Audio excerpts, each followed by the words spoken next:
예, 우리 앞뒤 옆에 분들하고 인사 좀 나누시죠. 잘 오셨습니다. 예.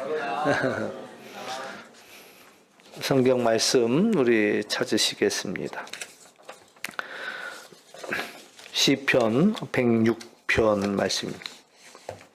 1절에서 48절인데요. 깁니다. 우리 다 읽어보긴 할 텐데, 한번 제가 이제 같이 읽을 거니까, 우리 앞뒤에 있는 말씀만 함께 봉독하도록 하겠습니다.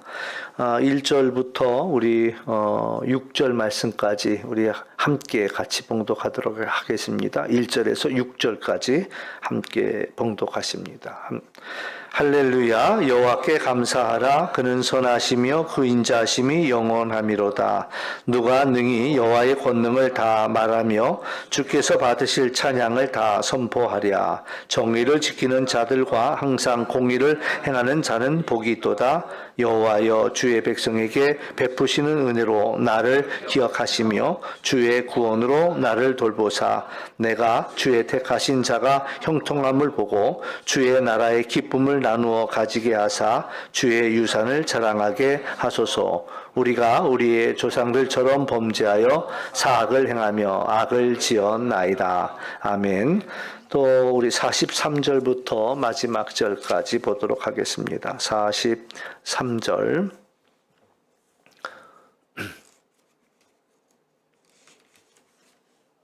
43절 말씀 나오나요?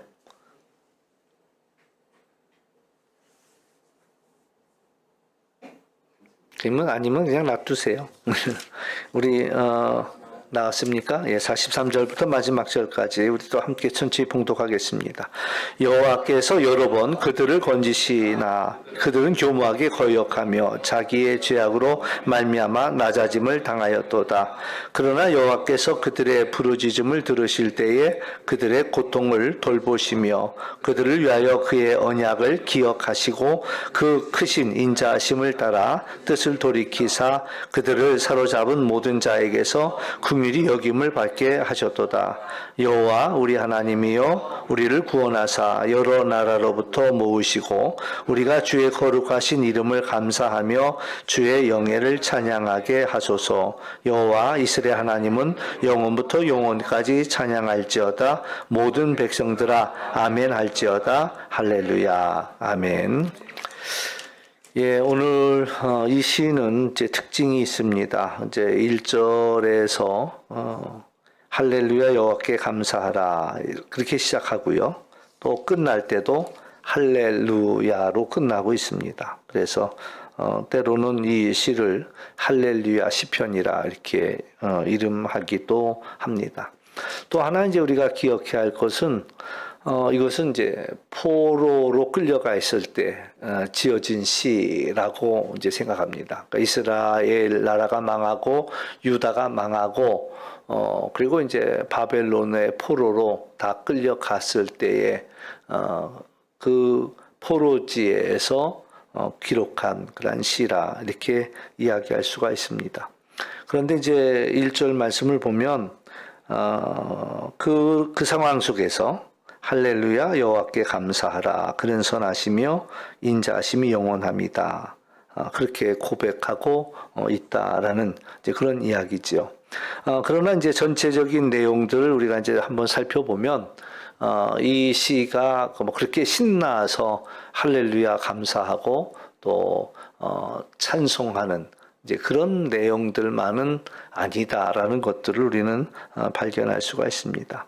먼저 이제 6절부터 다시 한번 보죠. 6절부터 다시 보고 마지막에 1절에서 5절 말씀을 다시 보도록 그렇게 하겠습니다. 6절 말씀을 보면 우리가 우리의 조상들처럼 범죄하여 사악을 행하며 악을 지었나이다. 이제 이 포로지에서 이제 깨달은 것이 우리가 하나님께 죄를 지었다라는 이야기를 합니다. 이제 여기서 하나 우리가 또 눈여겨볼 수 있는 것은 그 죄를 이제 우리 사실은 이제 조상들의 그러한 죄까지도 우리가 죄를 범하였다라고 고백하고 있습니다. 오늘 우리에게 조금 더 뭐라 그럴까요?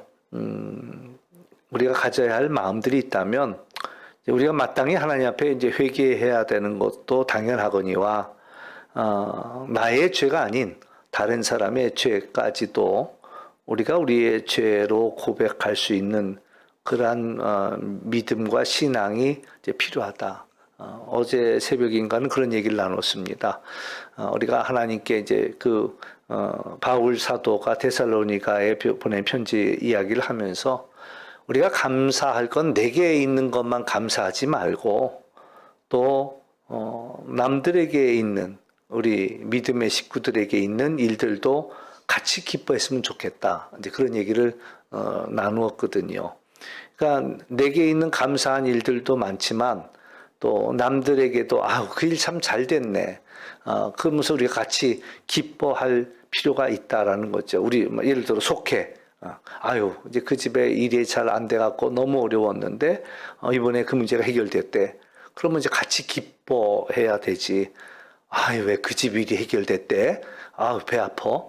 사촌이 땅을 사면 배 아프다는 우리 속담처럼 남이 잘 된 걸 볼 때, 저 집애가 1등 했대. 그러니까, 아니, 왜 그 집에는 그러고도 1등 한대? 막 이러면서, 이제 그런 것들을 이제 배 아파하는 게 아니라, 이제 같이 기뻐하는 거지요.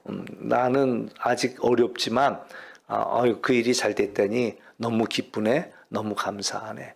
이제 이렇게 서로가 서로를 감사할 수만 있다면, 우리는 감사할 내용이 무궁무진하다는 거예요. 하나님께 감사할 수 있는 것이 내게 일어난 것만 감사하는 것보다 내 식구들에게 있는 것, 또 나와 함께 믿음의 식구들과 있는 것, 이제 더 나가서 그 지평이 넓어지면 어디까지냐? 나하고 상관없는 사람들의 그러한 잘된 일들도 우리가 같이 기뻐할 수 있고, 또 지평이 더 넓어지면 어디까지 넓어질 수 있느냐? 내 원수가 잘 되는 것까지도 그것을 우리가 감사할 수 있다. 그래서 우리가 감사의 지평이 넓어지기를 하나님께서 원하시는 거죠. 근데 이제 오늘 말씀은 또 마찬가지입니다. 내가 잘못한 것도 우리가 회개해야 되겠지만은 이제 또 내 식구가 잘못한 것도 회개할 수 있는 마음을 요새 이제 간혹 이렇게 뉴스를 듣다 보면은 자기 집 아이가 잘못 저질렀는데 그것에 대해서 잘못했다 소리 안 하더라고요. 지난번에도 끔찍한 사건이 하나 있었어요. 애가 나가서 지나가는 사람 폭행하고 돈 뺏고 막 이래가지고 감옥에 갇혔거든요. 그러니까 이제 기자가 쫓아와서 애가 중학교인데 중학교애가 할 수 없는 이 끔찍한 일을 벌였는데 어떻게 생각하시냐 그랬더니 그 아버지가 한다는 얘기가 당신들이 볼 때는 걔가 죄를 저질러서 나쁜 아들이겠지, 나쁜 사람처럼 보이겠지만 내게는 금쪽 같은 아들이다. 내 금쪽 같은 아이가 감옥에 가서 저러고 있는 거 부모 눈에는 피눈물이 난다. 이렇게 얘기를 하더라고요. 그 아들이 저지른 끔찍한 범죄는 전혀 생각하지 않고 그리고 나서는 당신들은 이제 그렇게 저질렀다고 해서 그렇게 생각할는지 모르지만 나는 내 아들 감옥에 있는 거 생각할 때 억장이 무너진다. 그래서 참 먼저 잘못했다라는 것을 이야기해야 되는 게 맞지 않나. 근데 우리 사회가 굉장히 많이 이상해졌어요. 그런 얘기를 한다고요. 문제아가 있을 때 문제아는 부모들이 문제이기 때문에 문제아가 생긴다는 거예요. 나무의 열매니까, 그 나무의 그 열매니까 이 아이가 문제투성이라고 한다면 사실은 그 부모가 문제가 많기 때문에 그 문제아가 나올 수밖에 없다. 이 이야기를 하는 거죠. 그런데 이제 요새 학교에 아이들이 잘못해갖고 뭐라 그러면은 부모들이 득달같이 쫓아가가지고 막 학교를 뒤집어 놓는단 말이지요. 이제 그건 누가 생각해도 경우가 아닌데, 저 나름대로의 결론은 그래요. 문제 아들이 이제 부모가 됐어. 문제아인 그이가 부모가 된 거예요. 그러니, 자기 아이가 저지른 그 끔찍한 일들은 하나도 문제가 없고, 오히려 이제 다른 선생님들이 아이한테 학대했다는 둥, 이제 이런 거 갖고 이제 시비하고 있으니까, 우리 사회가 이제 많은 적지 않은 사람들이 문제야, 요새 뉴스 들어보면은 정말 이해가 안 되는 끔찍한 일들이 막 일어나요. 아무 연고도 없는 사람한테 화풀이하고, 해코지하고, 뭐 이런 일들이 하루가 넘어가기 무섭게 그런 뉴스들이 계속 올라오는 거예요. 도대체 이해가 안 간다는 거예요. 뭐, 오늘도 본 뉴스가 전혀 모르는 사람이 쫓아와서 엘리베이터 안에서 막 야구방망이로 막 사정없이 두들겨 팼다는 거예요. 그러니 알지도 못하는 사람이고 그런 일들이 그러고서도 그걸 잘못했다고 본인 야구방망이로 막 그렇게 때려서 피가 나게 터지게 그냥 때려놓고서도 오히려 그 여자가 힘이 세갖고 그 맞으면서도 버틴다고 그걸 욕하는 이제 그런 제정신들이 아니지요. 근데 이제 우리가 우리에게 필요한 일들은 뭐냐라고 할 때 나의 죄에 대한 고백도 뿐만 아니라 우리 공동체의 그런 잘못도 우리가 회개할 줄 아는 그런 마음들이 성숙한 마음들이 필요하다. 우리가 그런 거 느끼잖아요. 예를 들어 일본을 향하여서 일본 사람들이 우리 일제시대에 우리나라에 행한 그 일들이 얼마나 나쁜 일들을 많이 행했어요. 그러면 그것을 반성할 수 있어야 되거든요. 그냥 말로라도 지나가는 말로라도 유감이다 말이야. 그런 역사가 있었으니 참 유감짝이 없다. 근데 그런 표현은 최소한 해야 되는데 뭐 역사가 왜곡이 되었으니까 알지도 못하거니와 알면서도 회개하지 않는, 반성하지 않는 그런 일본의 모습들을 보는 거죠. 근데 그건 이제 뭐 그들의 잘못만, 우리가 볼 때는 그런 거예요. 저 국민이 자기들이 직접 그 죄는 안 지었더라도 그래도 미안한 걸 우리한테 인사해야 되지 않느냐, 표현해야 되는 거 아니냐라고 우리가 생각하는 것처럼 또 우리가 내지는 교회가 또 잘못한 것들에 대해서는 또한 인정하고 또 우리가 그게 우리의 죄였다, 우리의 실수였다 이런 것들도 우리가 고백할 필요가 있다. 이제 우리 기독교가 정말 엄청난 일을 조선말 또 일제 시대 속에서 엄청난 일을 많이 해낸 것도 사실이지만 또 잘못한 일들도 있거든요. 잘못한 일들도 있습니다. 그런 것들에 대해서 또 우리도 같이 우리 회개하는 그러한 마음들이 우리에게 필요하다. 뿐만 아니라 이제 이 세계가 지금 일어나고 있는 이 환경 오염이라든가 이런 이제 창조의 질서가 무너진 사건들에 대해서도 내가 직접 그 잘못은 저지르지 않았지만 우리 인류가 이 땅을 잘 다스리지 못함으로 인하여서 이 재난이 우리에게 돌아왔다라고 회개하는 그 마음들이 우리에게도 또 진정성 있는 회개가 필요하다. 이런 것들이죠. 근데 오늘 이제, 이 시편에서 이야기하는 이제 106편 6절에서 우리가 우리 조상들처럼 범죄했고 사악하고 또 악을 지었다라고 이야기합니다. 이제 7절에부터는 이제 애굽에서 나오는 과정, 그래서 가나안 땅까지 들어가는 과정을 쭉 이야기하고 있습니다. 그래서 한번 쭉 읽으면서 한번 보면 이제 읽다가 또 같이 읽고 그렇게 하겠습니다. 7절에 보면 우리의 조상들이 애굽에 있을 때에 주의 기이한 일들을 깨닫지 못하며 또 주의 크신 인자를 기억하지 아니하고 바다 곧 홍해에서 거역하였나이다. 자, 하나 우리가 여기서 또 기억해야 할 그런 중요한 단어는 기억하지 못했다라는 얘기입니다. 기억하지 못할 때 문제는 항상 일어납니다. 하나님이 베풀어 주신 은혜를 기억하지 못하는 거지요. 전에도 나눴던 말씀이지만 왜 우리가 찬송하지 않는가? 왜 우리가 예배하지 않는가? 하나님이 우리를 구원하신 그 사건들을 우리가 기억할 수만 있다면 감격하는 거지요. 나 하나님의 은혜로 내가 살게 되었다라는 노래하지 않을 수 없는 것이고 간증하지 않을 수 없는 일이고 그러니 찬송해야죠. 그러니 당연히 예배해야죠. 우리의 입에는 하나님이 우리를 구원하신 사건에 대해서 끊임없이 이야기할 수 있어야 되고 노래할 수 있어야 된다라는 이야기지요. 그런데 문제는 잊어버렸다라는 거지요. 그래서 오늘 7절에서도 가장 중요한 이야기를 하고 있는 것이 하나님이 행하신 일들을, 그 귀한 일들을 깨닫지도 못했고 주의 크신 인자를 기억하지 아니했다. 그래서 바다 곧 홍해에서 거역하였다. 8절 그러나 여호와께서는 자기 이름을 위하여 그들을 구원하셨으니, 그러니까 하나님이 행하시는 일들은 우리의 선 때문에가 아니라는 거지요. 우리가 잘한 게 있어서가 아니라, 물론 뭐 잘한 것도 있을 수는 있겠습니다. 그러나 그것이 이기 이전에 하나님의 선하신 이름, 맨 처음에 나왔던 하나님은 선하시고 인자하심이 영원하다. 이게 하나님의 이름이잖아요, 그게.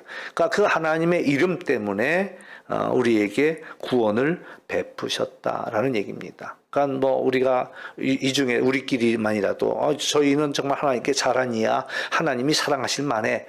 또 저희는 뭐 하나님 앞에 한 게 하나도 없어. 근데도 어떻게 이 자리에 앉아 있지? 뭐 이렇게 우리끼리는 도토리 키재기처럼 따질 수 있습니다. 나는 봉사 얼마나 많이 하는데 저희는 왜 봉사할 생각도 안 할까? 우리끼리는 도토리 키재기야. 그 뭐 분간이 되는지 몰라요. 그러나 하나님 앞에서는 우리의 의 때문이 아니라 하나님의 이름, 그 이름 때문에 우리에게 이 모든 것들을 베풀어 주신 것이지요. 그러면서 그 큰 권능을 만민이 알게 하시는 것이 하나님의 뜻이란 얘기입니다. 그래서 9절에 보면 이에 홍해를 꾸짖으셨고 곧 마르니 그들을 인도하여 바다 건너가기를 마치 광야를 지나감 같게 하셨다. 그리고 이제 그들을 그 미워하는 자들의 손에서 구원하셨고 그 원수의 손에서 구원하셨다. 그리고 이제 대적들은 물로 덮으셨고 또 그 중에 하나도 살아남지 못했다. 그러니까 홍해에 그 쫓아오던 애굽의 군사들이 다 숨을 대고 말지요. 그래서 이제 12절에 결국은 우리 함께 같이 읽어볼까요? 12절 시작. 이에 그들이 그의 말씀을 믿고 그를 찬양하는 노래를 불렀도다. 아멘. 이게 이제 첫 번째 하나님께 올린 구원의 감격을 노래한 거죠. 또 미리암이 속고치면서 노래도 했습니다. 그러니까 이제 그 구원의 놀라운 사건이고 하나님께 노래했다는 얘기예요. 근데 이제 13절 그러나라고 이야기했어요. 그러나 그들은 그가 행하신 일을 곧 잊어버렸고 또 잊어버린 거예요. 기억하지 않고 잊어버린 거예요. 가르침을 기다리지 아니했다. 그래서 광야에서 욕심을 냈습니다. 사막에서 하나님을 시험했다. 뭘 것 같아요? 욕심을 냈다. 그러니까 만나를 하루만 거둬라, 먹을 만큼만 거둬라 했지만은 더 욕심을 내서 더 많이 거둔 이들도 있었고요. 또 이 만나 갖고는 이게 내 성이 차지 않는다. 차라리 애굽에 있었더라면 내가 고기 먹었을 텐데 왜 고기도 없고 나는 이 만나 이젠 질렸다. 먼저 이렇게 이제 이야기할 때에 하나님이 메추라기를 보내주지요. 메추라기를. 그가 하나님을 시험하였다라는 얘기입니다. 15절에 그래서 하나님께서 그들이 요구한 것을 그들에게 주셨지만 그들의 영혼은 쇠약하게 하셨다. 그러니까 하나님이 만나와 메추라기를 보내주었지만 어떤 이들은 그 이 사이에 그거 끼기도 전에 이제 이 사이에 끼어 있는 그때에 죽음을 당하기도 했다. 오늘 우리가 하나님께 구하면 하나님이 우리 구한 것들을 때로는 허락하십니다. 예. 근데 하나님이 허락하셨다고 해서 하나님이 다 기뻐하는 일들은 아니라는 것을 우리는 알 필요가 있습니다. 마찬가지예요. 애들이 엄마한테 막 생떼를 쓰면은 엄마가 마지못해 지지요. 엄마 아빠가 집니다. 너무 아닌 걸 알고 처음엔 안 된다고 반대하시지만 너무 생떼를 쓰니까. 그럼 뭐 탕자 이야기도 그거 아니겠어요? 아버지한테 아버지 유산 좀 주세요. 유산이라는 것 자체가 아버지가 죽어야 나눠줄 수 있는 게 유산인데, 그럼 그 당시는 이건 굉장히 아버지에 대한 모독입니다. 이 일은 그 가정으로 끝나는 게 아니라 동네에서 그걸 돌팔매질을 당할 수 있는 거예요. 아버지에 대해서 이렇게 무례한 것은 동네에서 이 불효막심한 이걸 우리 동네에서 끊어버리자 말이야. 아버지가 나중에 이 탕자가 돌아왔을 때 잔치를 벌인 이유가 그겁니다. 죽었던 아들이 살아왔다 그러면서 동네 사람들을 청해 갖고 이 사람을 용서해 달라라는 의미의 그런 잔치가 되는 거지요. 근데 거기서도 아버지도 알지요. 이건 지금 이 아이한테 이 유산을 준다는 것은 뭐 이거 그냥 다 허비하고 말 거다라는 건 아버지 눈에, 누구보다도 아버지 눈에 분명합니다. 그런데 그 아들이 자꾸 내놓으라고 하니까 지지 못하는 거예요. 결국엔 지는 거지요. 그리고 그 유산을 나누어 줬어요. 제가 강원도 영월에 처음에 목회 나갔을 때 한번 제일 당황스러웠던 일이 뭐냐면 이제 그 강원도 영월에 한 15명, 한 20명 되는 교인인데 예배는 한 10명 나와요. 한 10명 정도 나와요. 거기에 이제 집사님 두 분이, 그래도 권사님도 없고 장로님도 없고 집사님 두 분이 있는 교회인데, 하루는 한 집사님이 막 문도 안 두들기고, 그 시골집이야 문이 그렇죠 근데 문도 안 두들기고 문을 활짝 열어제끼고 들어오는 거야. 그 방 안에 때 얼마나 놀랐는지 몰라. 갑자기 막 강도떼가 들어오듯이. 그러면서 봉투 하나 갖다 날 줘요. 뭉치를. 이게 뭐예요? 그랬더니 자기 집 땅 문서래. 목사님, 이거 빨리 숨겨두라는 거예요. 숨겨두라는 거예요. 왜요? 그랬더니 지금 아들이 떴대. 아들이 그 땅 문서를 가지고 가려고 이제 오고 있다는 거야. 이제 자기 영월읍에서 문산까지 들어오려면 이제 또 1시간을 버스 타고 들어와야 되는데 전화했나 보지. 어머니, 내가 왔으니까 준비해 놓으세요. 그러니까 이제 이 어머니가 놀래 갖고 땅 문서를 갖고 나한테 목사님 감춰두고 있으라고. 근데 그 아들이 집으로 안 가고 교회로 먼저 왔어. 전도사님, 좋게 말할 때 내놓으세요. 남의 집 일에 관여하지 마시고 좋게 말할 때 내놓으세요. 그 뭐야 이거는. 그래서 다시 이제 집사님한테 전화했지. 집사님, 아드님이 여기로 왔는데 그리고 다 알고 있으니까 내놓으라는데. 그랬더니 주세요 그러더라고. 또 주세요 그래. 주라고 할 걸 왜 나한테 갖고 왔냐고. 그러니까 집에도 안 들리고 그거 갖고 올라가서 땅 팔아먹고 서울로 가버렸어 또. 그러면서 그냥 교회 마당에 와서는 또 그냥 그 땅 문서 가져왔다고 그냥 신발 벗어갖고 땅바닥을 그 마당을 치면서 그냥 울고 난리가 났죠. 그러니까 뭐 나는 정리가 안 돼갖고 이게 뭔 일이야 이제 이러고 있었는데, 아직 그 못된 아들이에요. 얼마나 못된지를 많이 했어. 어머니 한갑잔치 하는데 와가지고는 한 것도 없어. 한갑잔치 날 아침에 딱 나타나갖고는 동네 분들이 가져오는 봉투 자기가 다 받아. 그리고서는 간다소리도 안 하고 사라졌어요. 그러니까 잔치한다고 음식들 다 외상으로 가져왔던 것들이 있는데 그 갚을 돈도 없어. 와서 자기가 딱 지키고 사갖고 오는 사람 봉투는 다 받아갖고 제일 마지막에는 그냥 일찍 죽어서 시체가 나타났어. 몸뚱아리가. 그러니 어머니가 막 이제 울고불고 난리가 났는데 동네 사람들이요, 밖에서 죽은 사람이라고 집안에 못 들어가게 하더라고요. 밖에서 죽은 사람 집안에 끌어들이면 안 된다는 거야. 그리고 그럼 어떻게 해요? 그랬더니 헛간에 뉘어놓으래요. 헛간에. 그러니까 이제 제가 그때 그러지 말고 내가 교회로 모셔가면 되겠느냐, 괜찮겠냐. 그랬더니 이제 교인들이 그러더라고. 그 동네 사람들이 그건 뭐라고 안 그러겠다는. 그래서 교회 강대상 앞에다 뉘어놓고 이제 거기서 장례를 치렀지요. 근데 어머니 마음에는 정말 자식은 어머니 가슴에다 묻는다라고 이야기해요. 그리고 이제 그 장례도 자기 반머리에다가 그 무덤을 만들어서 이렇게 놨어요. 참 못됐죠. 못된 아들이에요. 근데 그 못된 아들에게 또 어머니가 치더라고요. 근데 하나님도 그래. 하나님의 마음이 그래요. 아닌 줄 아는데, 그러나 모르고 때를 쓰면은 하나님이 때로는 응답하셔요. 그러니까 오늘 이 말씀이에요. 그들이 요구한 것들을 그에게 주셨지만 그렇다고 해서 그들의 영혼이 풍성해지냐? 그렇진 않다는 거죠. 우리가 하나님 앞에 때를 쓰고 매달려서라도 우리의 뜻을 이루고 우리의 욕심을 이룰 수는 있습니다. 근데 그게 하나님이 기뻐하시는 일은 아니에요. 그게 우리에게 복은 아니다라는 것들이고, 그래서 우리가 제대로 하는 기도는 하나님의 뜻을 구하는 그런 기도가 되어야 한다라는 그런 이야기죠.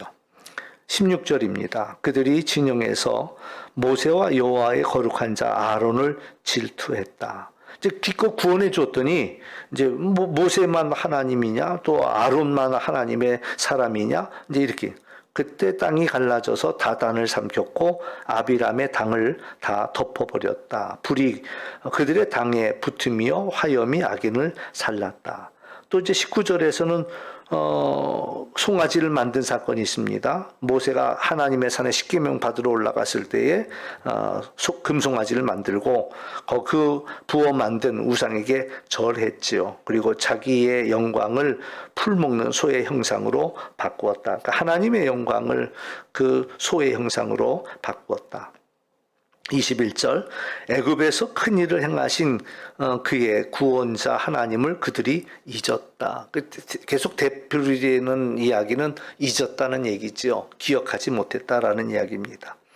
그는 함의 땅에서 함의 땅은 애굽을 이야기하죠. 함의 땅에서 기사와 또 홍해에서 놀랄 만한 일을 행하신 그 하나님을 잊었다는 겁니다. 그러므로 하나님께서는 그들을 멸하리라 하셨으나 그가 택하신 모세가 이제 중보기도 하는 거죠. 어려운 가운데서 그의 앞에 서서 그의 노를 돌이키고 또 멸하지 아니하게 하였다. 그들이 기쁨의 땅을 멸시했고 하나님이 주신 기쁨의 땅을 멸시한 겁니다. 하나님이 주신 그것이 얼마나 귀하고 아름다운 것인데 우리가 하나님께서 우리에게 허락하신 것들을 감사할 줄 알아야 되거든요. 그런데 또 이렇게 비교해 볼 때 이게 더 좋아 이제 이렇게 생각하는 거죠. 그 가나안 땅이 주어졌을 때 멸시했고 그 말씀을 믿지 아니했습니다. 장막에서 원망했습니다. 그리고 하나님의 음성을 듣지 않았다라는 거예요. 그래서 하나님께서 손을 들어서 그들에게 맹세하기를 그들이 광야에 엎드러지게 하시고, 그러니까 이제 그 1세대가 애굽에서 나온 1세대가 다 그 정탐꾼 얘기 듣고서 이렇게 된 거잖아요. 그러니까는 1세대가 다 광야에 엎드러지게 되었다. 그들의 후손 중 뭇부 백성 중에 엎드려뜨리며 여러 나라로 흩어지게 하리라. 이거 이제 결국 이들이 포로가 될 것이다라는 얘기를 이미 하셨다라는 얘기죠. 또 문제는 28절에 보면 부올에서 그 바알과 연합하여서 죽은 자에게 제사한 음식을 먹어서 그 행위로 주를 경록케 했고 재앙이 그들 중에 유행했다. 이때 이제 비느하스가 일어났습니다. 비느하스가 일어나서 중재하니 이 재앙이 그쳤도다. 그러니까 중재자가 있었다는 거죠. 앞에서도 모세가 하나님이 이스라엘 백성들을 다 진멸하려고 했을 때 모세가 막아섰거든요. 근데 여기서도 비느하스가 중재한 겁니다. 비느하스가. 그러니까 우리에게 중재자가 있는 게 복이에요. 복이에요. 하나님께서 불쌍히 여기는 이들이 고아나 과부들입니다. 고아나 과부들. 왜 하나님이 고아나 과부들에게 불쌍히 여기실까? 그들의 보호자가 없기 때문입니다. 그러니까 고아가 아닌 이들은 그 부모가 있잖아요. 또 과부도 그 남편이 있잖아요. 그러니까 그들이 그래도 그들을 지켜주는데 고아는 지켜줄 사람이 없는 거야. 과부는 지켜줄 사람이 없는 거야. 다시 말해서 중재자가 없는 겁니다. 중재자가 없는 거야. 그러니까 우리에게 중재자가 있다라는 것만 해도 복이라는 거죠. 막아서 주는 자. 아버지가 아들을 막 혼내려고 하는데 엄마가 대신 끌어안고 막아줄게. 그게 이제 중보자가 되는 거죠. 아버지를 뜯어 말릴 수 있는 그 어머니가 되는 거예요. 그래서 이제 이런 중보자가 우리에게 무엇보다도 중요하다라는 것들 생각할 수가 있겠고요. 이 일로 그의 의가 인정되었으니 대대로 영원까지라. 또 32절은 무리바 물에서 있었던 일입니다. 여호와를 또 노하게 만들었어요. 그래서 그 재난이 이제 모세에게 일어나게 되는데, 왜냐하면 하나님께서 이제 그 무리바 물을 반석에서 물이 나게 하면서 하나님의 영광을 드러나게 했는데, 이 모세가 그래도 혈기가 있었거든요. 그러니까는 하나님 명해서 물이 나오게 해라 했는데 지팡이로 반석을 쳐갖고 물이 나오는데, 이 일로 말미암아서 모세가 망령되이 이제 말함으로 하나님께서 이제 그 가나안 땅에 못 들어가도록 이제 모세가 가나안 땅을 못 들어가지요. 그렇게 됐고요. 그 다음에 이제 34절에 보면 그들이 가나안 땅에서 잘못한 이야기들입니다. 여호와께서 멸하라고 말씀하신 이방 민족을 멸하지 아니했고 오히려 그 이방 나라와 섞여 살았고 그들의 행위를 배웠습니다. 우상들을 섬겼고 그것들에게 올무가 되었다라는 얘기죠. 그러니까 우리가 잘 이해 안 갈 수 있죠. 이해 안 갈 수가 있습니다. 왜 이해가 안 가냐면 하나님이 그렇게 하지 말라고 했는데 왜 했을까 말이요. 그런 생각 안 들어요? 하나님이 그렇게 하지 말라고 했는데 이들이 왜 했을까? 근데 이제 사실은 이 이스라엘 백성들이 가나안 땅에 들어갈 때까지는 애굽의 종으로 살았지요. 그리고 40년을 가나안 땅에 살았습니다. 그러니까 그들의 모습이 어떤 꼴이겠어요? 완전 거지도 그런 상거지가 없을 거다. 이제 하나님이 물론 먹여주셨고 또 하나님이 그들에게 옷이 헤어지지 않도록 신발이 헤어지지 않도록 하신 것만큼은 틀림없지만 그렇다고 해서 그들이 먹은 것이 엄청난 양식을 먹은 거 아니고 그들이 입은 옷이 어떤 금의 같은 번쩍번쩍한 옷을 입은 거는 아니잖아요. 근데 이들이 딱 가나안 땅에 들어가서 보니까 그들은 농경 문화를 가지고 있는 사람들입니다. 그러니까 농경 문화에 안정된 생활을 하는 거예요. 자기들은 한 번도 안정되지 못했어요. 떠돌이였어요. 유목민이었고 옛날에도 유목민이었고 옛날에도 떠돌이였습니다. 지난번에도 제가 참 깜짝 놀랐다 그럴까? 신선한 충격을 받았다 싶었던 게 옛날에 우리 첸대성 교사님 왔었잖아요. 이삿짐을 꾸리는데 이삿짐이 얼마 안 되는 거예요. 물론 이삿짐이 많을 거라고 생각은 안 했지만 가방 몇 개 얼마 안 되더라고요. 그래서 내가 이게 전부냐 이렇게 물어봤더니 하는 얘기가 우리 유목민은 짐을 만들지 않는다는 거야. 왜? 여기저기 떠도는 사람이 되니까 짐을 많이 만들지 않는다는 거야. 깜짝 놀랐어요. 근데 또 우리 교우들 신방 가면 또 이사 유난히 많이 하는 분들이 계셔요. 이사를 유난히 많이 하는. 이사 많이 하는 집에 딱 가면 첫 번째 느끼는 게 뭐냐면 짐이 없어 집에. 하다못해 쇼파도 없고 그런 것도 없습니다. 왜? 그러니까 이사를 하도 다니니까 그런 것들을 갖고 다닐 생각을 아예 안 하더라고요. 그래서 이게 확실히 사는 방법이 다르구나 이제 이런 생각을 하게 되는데 그러니까는 이제 이 유목민들인 이스라엘 백성들이 가나안 땅에 딱 들어가서 볼 때는 눈이 휘둥그레지는 거예요. 와, 이 사람들 잘 사네. 그러니까 이제 그들이 믿는 바알을 저 바알이 풍요의 신이라는데 우리 하나님보다 더 센 것 같은데 그러니까 이제 거기로 마음이 끌리는 거지요. 거기에 마음이 끌려가는 거야. 여러분은 우리 가운데 그런 분은 없겠죠. 어떤 분은 그렇대. 교회도 다니는데 점쟁이 집도 가는 사람도 있다 그러고 이런데 또 누가 그러더라고. 수능 시험철이 되니까 아침에는 여기 교회 갔다가 또 점심에는 점집에 갔다가 저녁에는 또 불공 드리러 갔다 막 그런데 그래서 그 아들내미가 물어봤대. 엄마는 도대체 왜 그러는데? 그랬더니 글쎄 아무에게나 기도하다 보면 아무라도 하나 응답하지 않겠냐? 이제 이렇게 생각이 드는. 근데 그 하나님이 기뻐하시는 일이 아니잖아요. 아니란 말이에요. 근데 이 이스라엘 백성들이 그 엄청난 애굽에서의 기적을 봤죠. 홍해의 그 기적을 겪었지요. 광야에서 놀라운 일들을 겪었음에도 불구하고 딱 가나안 땅에 들어가는 순간에 그들의 눈이 휘둥그레진 거예요. 그러니까는 자꾸 그들의 우상을 섬기기 시작하고 그것을 따르기 시작하는 일들이 일어났다라는 그런 이야기죠.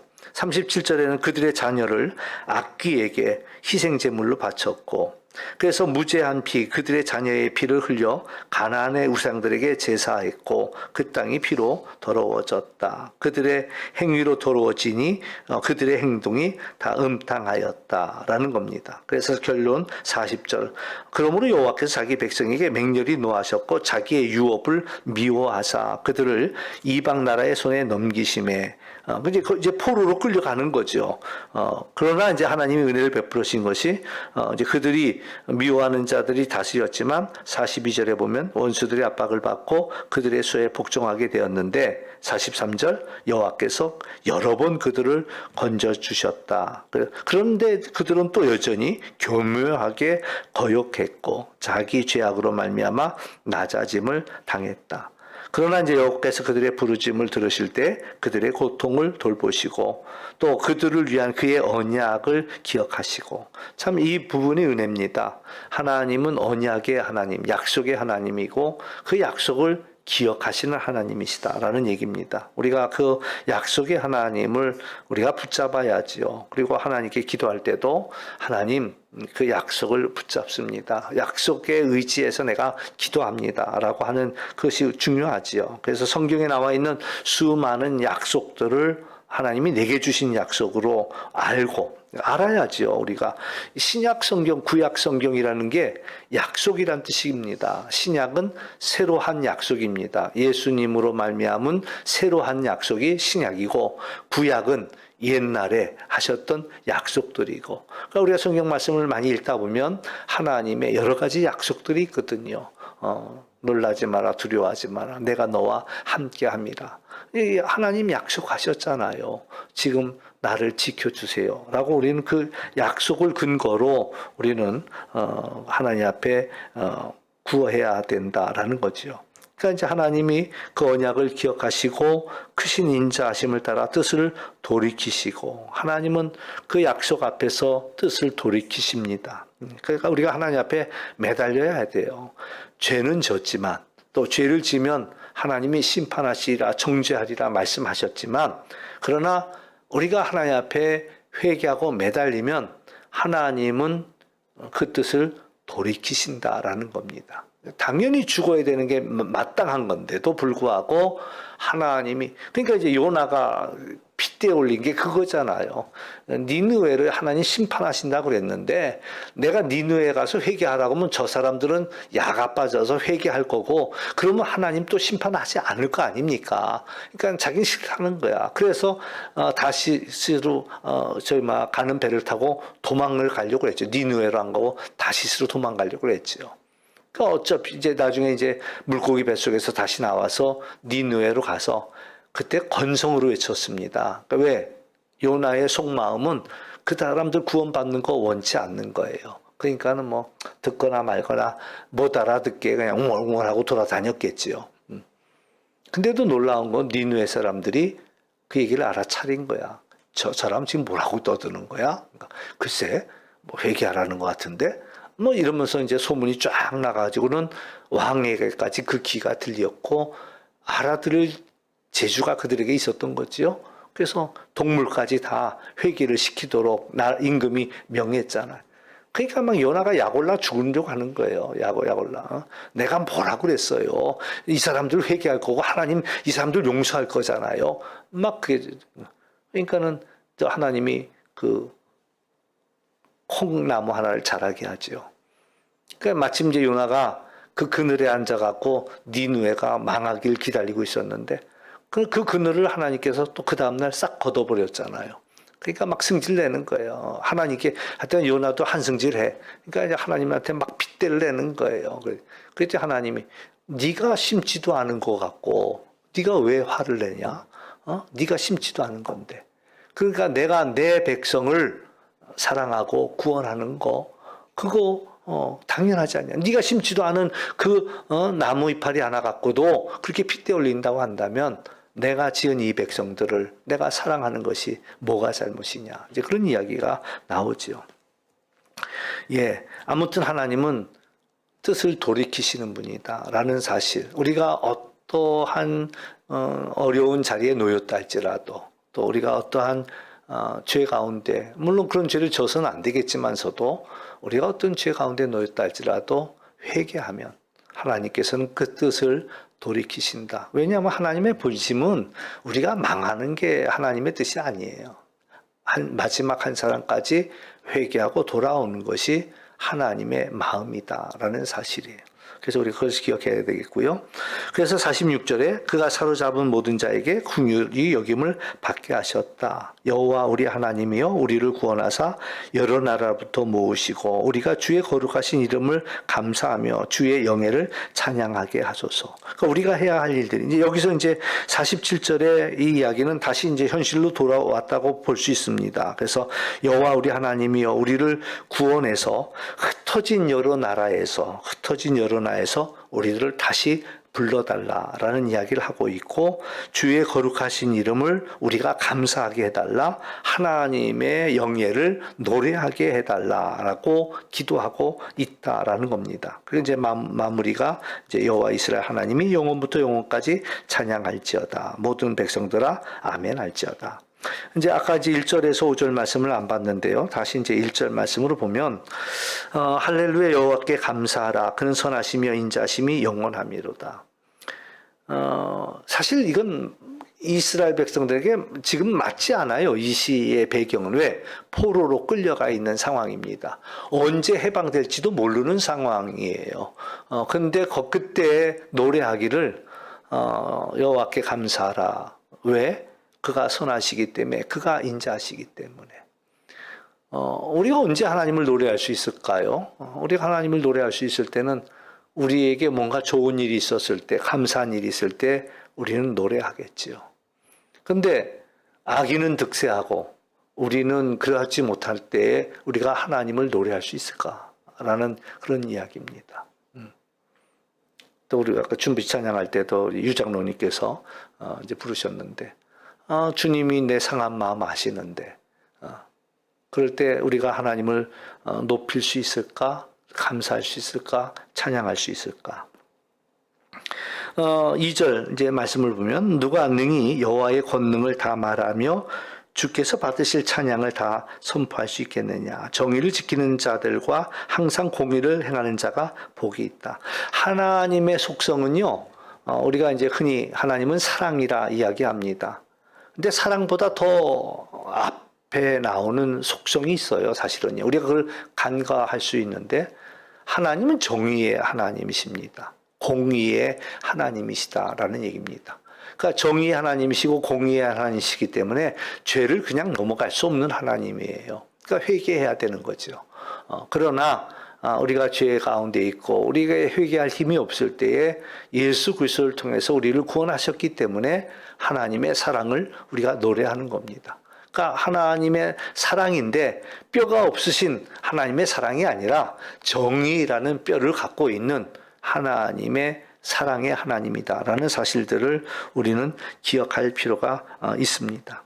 그리고 이제 4절, 여호와여 주의 백성에게 베푸신 은혜로 나를 기억해 주십시오. 그러니까 하나님 내게 은혜, 그 모든 사람들에게 베풀어 주신 그 주님의 은혜, 그 은혜로우신 하나님 나 좀 기억해 주십시오라고 4절에서 이야기하고 있고, 주의 그 구원으로 나를 좀 돌아봐 주십시오라는 이야기. 지금 포로지에서 하는 얘기예요. 하나님, 그 하나님께서 모든 이들에게 그 구원을 은혜를 베푸신 하나님께서 지금 나 좀 돌아봐 달라라는 이야기를 하고 있습니다. 그래서 결론은 5절에서 내가 주의 택하신 자가 형통함을 보고 주의 나라의 기쁨을 나누어 가지게 하시고 주의 유산을 자랑하게 해달라라고 기도하고 있다라는 얘기입니다. 아까도 이제 얘기하다 말았지만, 하나님의 선하시다. 하나님 과연 선하실까? 또 하나님이 또 인자하시다. 과연 인자하실까? 뭐 잘 되는 사람들에게는 뭐 당연합니다. 문제가 없습니다. 하나님 정말 최고야. 하나님 정말 선하셔. 하나님 정말 인자로운 분이야. 그럼 어느 누구나 잘 되는 사람들은 다 이야기할 겁니다. 근데 중요한 것은 그렇지 않은 사람도 그것을 고백할 수 있느냐라는 거죠. 억울해 죽겠는데, 지금 핍박을 당하고 있는데, 고난 속에 있는데 우리가 하나님을 찬양할 수 있겠느냐. 그 송명희 시인이 이제 뇌성마비 시인이잖아요. 그가 이제 노래한 시 가운데 그게 있어요. 하나님은 공평하시다라는 거예요. 공평하신 하나님. 근데 사실 그이에게 있어서는 하나님은 공평하지 않지요. 남들 다 마음대로 걸어 다니고 남들 하고 싶은 거 다 하고 남들 보고 싶은 거 다 보는데, 그가 노래하기를 뭐라고 해요? 하나님 나도 좀 남들 좀 똑바로 보고 싶어요. 왜 내가 마치 죄인처럼 곁눈으로 바라만 봐야 되니까. 자기 몸도 다 추스릴 수가 없으니까.